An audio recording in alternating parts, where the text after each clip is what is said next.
ఉంటాయి, అవమానాలు ఉంటాయి, బాధలు ఉంటాయి, ఇబ్బందులు ఉంటాయి. కానీ ఈ సమాజం ఏదో ఒక రోజు నువ్వు చచ్చిపోయే లోపల నిన్ను హీరోగా గుర్తిస్తారు. కష్టమో నష్టమో పోరాడడానికే సిద్ధమన్నా నేను. అమ్ముడు పోయేటోళ్ళు ప్రతి దాంట్లో ఉండొచ్చు, మీడియాలో ఉండొచ్చు, పోలీసులలో ఉండొచ్చు, పొలిటికల్ లీడర్లలో ఉండొచ్చు, అన్ని దాంట్లో అమ్ముడుపోయే వాళ్ళు ఉండొచ్చు. కానీ నిజాయితీగా బతికేటోళ్ళు కూడా ప్రతి దాంట్లో ఉంటారు, మీడియాలో కానీ, పోలీసులలో కానీ, రాజకీయ నాయకులలో కానీ, జీవితంలో కానీ. నేను ఏ కేటగిరీలోకి వస్తానో కూడా తొందరలో మీకే చెప్తా. మా కాడ 100 కోట్ల ఆస్తులు ఉన్నాయనంటారు వాళ్ళు. నా కాడ ఏంది లేదు, ₹1 లేదు.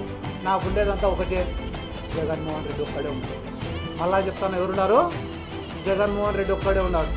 వీళ్ళ బాధితులందరినీ కూడా జగన్మోహన్ రెడ్డి గారి దగ్గరికి నేను 100% నేను తీసుకొని పోతా.